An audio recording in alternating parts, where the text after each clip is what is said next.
Goddag. Jeg hedder Gitte. Ja, Gitte Nielsen.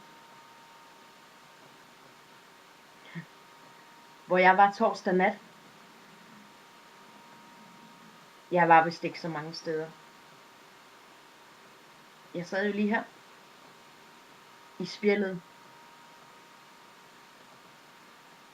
Det vil sige, jeg lå faktisk og sov.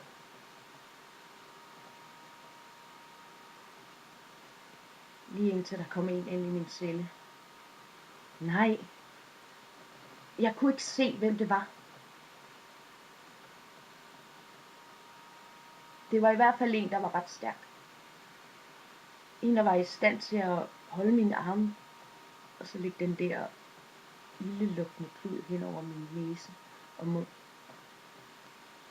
så jeg kunne få vejret. Det var ret ubehageligt. Jeg prøvede at råbe et eller andet.